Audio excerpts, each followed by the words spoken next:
Hello friends, welcome back to my channel. So yes, stock market news series is back live on.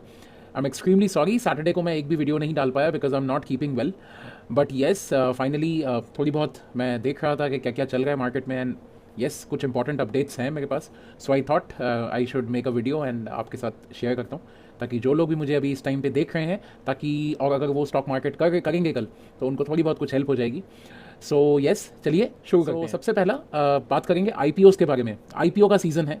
So yes अगला week आने वाला week 15 तारीख से लेकर आगे के 5 दिन बहुत इंपॉर्टेंट रहने वाले हैं क्योंकि मार्केट में हमको 5 अलग अलग आईपीओ देखने को मिलेंगे. अगर हम if I have to name them so the first name would be Lakshmi organic, craftsman automation, Kalyan jewellers, Nazara technologies and Suryoday small finance bank. इनके ऊपर डिटेल वीडियो हमारे चैनल पे कल से आना शुरू हो जाएंगी. सो येस आपको इसकी पूरी डिटेल मिल जाएगी कि येस आपको इसमें इन्वेस्ट करना चाहिए from a investment stand point, not from trading stand point. But yes we will give you updates on the grey market premium also. तो ये कुछ 5 आईपीओज हैं जो आपको अपकमिंग वीक में लिस्ट होते हुए दिखेंगे. अब बात कर लेते हैं आईपीओ के सीज़न के बारे में. MTAR इसके आईपीओ की एक डिटेल रिव्यू हमारे चैनल पे है. तो उस रिव्यू में हमने कहा था कि अगर मार्केट अच्छा रहा तो इसका ग्रे मार्केट प्रीमियम देखने के हिसाब से इसका लिस्टिंग बहुत शानदार होने वाला है. एंड फाइनली डेट आ गई है 15 मार्च, कल इसकी लिस्टिंग होने वाली है. और अगर मैं बात करूं जिनको भी इसका शेयर मिला है, इसका शेयर अलॉट हुआ है, so yes first of all congratulations to all of you because इसका ग्रे मार्केट प्रीमियम बहुत शानदार प्राइस पे ट्रेड कर रहा है इस टाइम पे. It is close to around 96%.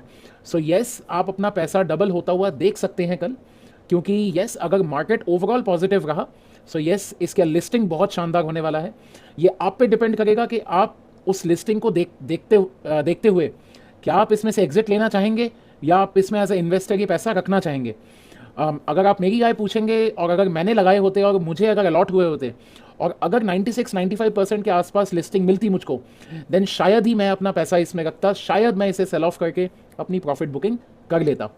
So yes MTAR IPO जिन्हें भी अलॉट हुआ है congratulations to all of them because the grey market premium it is trading right now it is amazing 96%.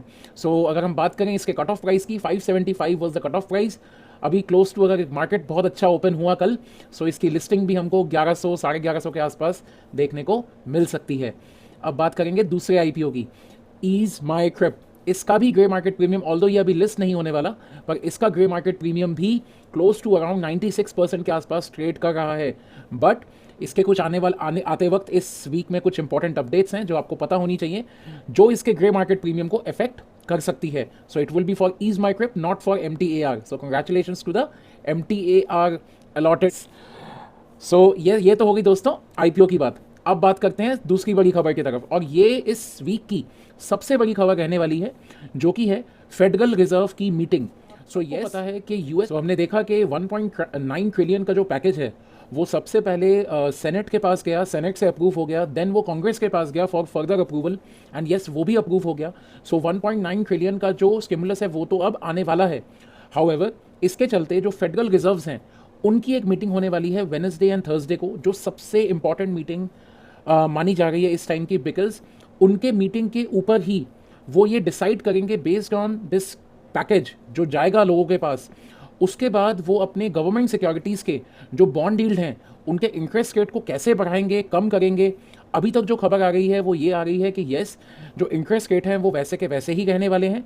But if I talk about अगर ऐसा कोई उस meeting से कोई हिंट भी निकल के आता है कि येस कुछ इंटरेस्ट रेट हाइक होने की बात हो सकती है सो येस मार्केट इसको नेगेटिवली ही एक्सेप्ट करेगा बिकॉज आपको पता है interest rate for government securities ऊपर जाएंगी तो इक्विटी मार्केट्स अच्छे से बिहेव नहीं करती है.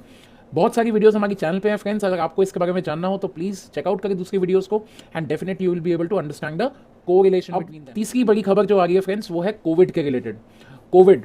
कोविड शुरुआत में हमको ये भी दिखा कि पूरे इंडिया में अगर हम क्यूमुलेटिव नंबर्स की बात करें तो 10,000 के नीचे का काउंट आ गया था. पर आज ऐसी सिचुएशन आ गई है कि औरंगाबाद, नागपुर, बड़े बड़े जो ये जगहें हैं इन पे हमको कल से एक वीक का पूरा लॉकडाउन देखने को मिलेगा.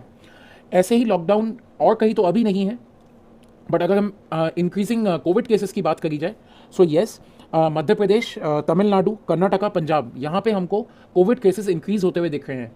अब the point is you would ask कि कोविड केसेस से शेयर मार्केट का क्या लेना देना है। नहीं दोस्तों, कोविड केसेस से शेयर मार्केट का कोई लेना देना नहीं है, पर कोविड केसेस के चलते अगर बड़े शहरों में लॉकडाउन लग जाता है और जहाँ पे वो इंडस्ट्री बेस्ड हैं वो शहर, so yes then share market को बहुत बड़ा लेना देना इससे होता है। तो इस पे भी हमको बहुत क्लोज वॉच रखनी है। जो सबसे बड़ी खबर जो मैंने सेकंड बताई, फेडरल रिजर्व की मीटिंग जो ये डिसाइड करेगी कि इंडियन मार्केट्स के अंदर जो फॉरेन इन्वेस्टर का पैसा आता है वो कैसा आएगा जाएगा। सो येस वो बहुत बड़ी न्यूज़ है, वो बहुत बड़ी एक चीज़ है जो हमको ध्यान रखनी है। एंड कोविड केसेस भी बहुत क्लोजली हमको मॉनिटर करने हैं, बिकॉज इसके चलते बहुत जगहों पे लॉकडाउन लग सकता है। 14 मार्च की अगर मैं बात करूं, आज की अगर मैं बात करूं, सो एक्टिव केसेस जो पूरे इंडिया में पाए गए हैं that is 25,320 new covid cases. So ये तो हो गई फ्रेंड्स कोविड की बात। करेंगे हमारे चौथे न्यूज़ की, which is crude oil prices. So crude oil prices friends are going up. 71 dollar पर बैरल के आसपास ये रेट पहुंच चुका है। और अगर मैं बात करूं गोल्डमैन सैक्स के फोरकास्ट के बारे में, तो उन्होंने तो ये तक फोरकास्ट कर दिया है कि ये प्राइस जो है ये $80 तक पहुंच जाएगा। अब बात करेंगे कि ये इतना इंक्रीज हो क्यों रहा है, क्या इतनी सही में इतनी डिमांड है? नहीं, ऐसा नहीं है फ्रेंड्स, डिमांड इतनी नहीं है। डिमांड पहले जितनी थी वैसे ही आ रही है डिमांड, ऐसा नहीं कहूँगा कि डिमांड ज़्यादा नहीं है। पर सऊदी अरबिया, जहाँ से हम ये ईरान, सऊदी अरबिया, जी जितनी भी मिडिल ईस्ट की कंट्रीज़ हैं जहाँ से हम ये ऑयल इंपोर्ट करते हैं, इन्होंने इस टाइम पे ऑयल की प्रोडक्शन को ही कट ऑफ कर दिया है जानबूझ के, ताकि सप्लाई डिमांड का जो इक्वेशन है उसमें सप्लाई कट जाए एंड देन येस आपको डिमांड ज़्यादा दिखने लगे। That is the reason. इससे होगा ये कि डिमांड उतनी ही थी, सप्लाई मैंने काट दी तो अब डिमांड ज़्यादा दिख रही है। इससे होगा ये कि ऑयल प्राइसेस जितने महंगे होते जाएंगे तो उनको भी तो अपनी इकोनॉमी को ऊपर लाना है। That is the reason they have cut down the production of oil. इससे ऑयल के प्राइस बढ़ेंगे, ऑब्वियस सी बात है, प्राइस बढ़ जाएगा तो उनका इंपोर्ट का जो बिल है, जो उनका इंपोर्ट का बिल है, जो वो हमसे पैसा ले गए हैं, वो ऑब्वियस सी बात है वो ज़्यादा लेंगे। सो वो भी अपनी इकोनॉमी को रिकवर करने के लिए ऐसे गेम्स खेल रहे हैं। हाउएवर ये कोई अच्छी खबर नहीं है, पर इस खबर के चलते एक अच्छी खबर ज़रूर आ सकती है, जो कि है रिलायंस एंड सऊदी अरामको की जो डील हमने डिस्कस करी है इसी चैनल पे। बहुत डिटेल्ड और कॉम्प्रिहेंसिव वीडियो है फ्रेंड्स, प्लीज़ जाके चेकआउट करें, वो वीडियो बहुत इंपॉर्टेंट है। तो उसके चलते उस डील को सैंक्शन होने के पूरे चांसेस हैं इस इंक्रीजिंग ऑयल प्राइसेस के उसमें। अब बात करेंगे FIIs की। अगर बात करें ओवरऑल MTD डेटा की, मंथ टिल डेट डेटा की, सो येस हमें देखने को मिल रहा है कि क्लोज टू $3,227 का नेट बाइंग ही हुई है पूरे महीने में। तो ऐसा तो नहीं है कि FIIs अपना पैसा पूरा निकाल गए हैं, पर अगर हम ग्राफ की बात करें, अब कंपेयर करें, अगर जब कोविड से हम रिकवर कर रहे थे अगस्त, सितंबर, नवंबर के आसपास, तो अगर इन दिनों की, अगर हम इन महीनों की अगर बात करेंगे, तो FIIs की अगर हम बाइंग की बात करेंगे तो उनका ग्राफ बिल्कुल एक्सपोनेंशियली ऊपर जा रहा था। बट अगर अब अभी बात करें, so yes it's a zigzag pattern, मतलब एक दिन वो बाइंग करते हैं, वीक खत्म होते ही वो सेल कर देते हैं। बट येस अगर मैं टोटल MTD डेटा की बात करूँ तो जैसे मैंने बताया $3,227 is the net buying from FIIs right now. अब बात करेंगे US डॉलर के एक्सचेंज की with the INR। So yes 73 के ऊपर पहुंच गया था US dollar, but yes Indian currency अभी थोड़ी पावरफुल होती हुई नजर आ रही है। एंड येस अब ये it's a good news for अस, क्योंकि येस हमारी देश की करेंसी अगर थोड़ी पावरफुल हो रही तो it's a good news for us. So it is currently at 72.69, it was above 73 few days back, so ये इट्स अ गुड न्यूज़। अब बात करेंगे गोल्ड की। सो गोल्ड में क्या चल रहा है, तो गोल्ड फ्रेंड्स जैसे कि मैंने बताया कि एक टाइम पे गोल्ड लास्ट ईयर 58,000 का भी हो गया था, बट येस अगर आज की बात करें, so gold prices are at 46,390 rupees.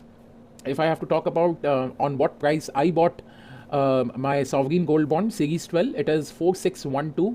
So yes आप देख सकते हैं कि एटलीस्ट उससे थोड़ा बहुत ये ऊपर है, और मैंने इससे थोड़ा कम में ही वो लिया था जो अभी आया था। फ्रेंड्स थोड़ी बहुत इंसाइट्स आपको मिली, वीडियो बहुत लंबी हो गई, सो स्टे, मतलब ये वीडियो आप पूरी आशा करता हूँ ये वीडियो आपने पूरी देखी होगी। एंड येस अगर ये कंटेंट आपको अच्छा लगा हो तो हमेशा की तरह इस वीडियो को ज़रूर लाइक करें, चैनल को ज़रूर सब्सक्राइब करें, and yes as I always say in my videos, stay invested. Thank you.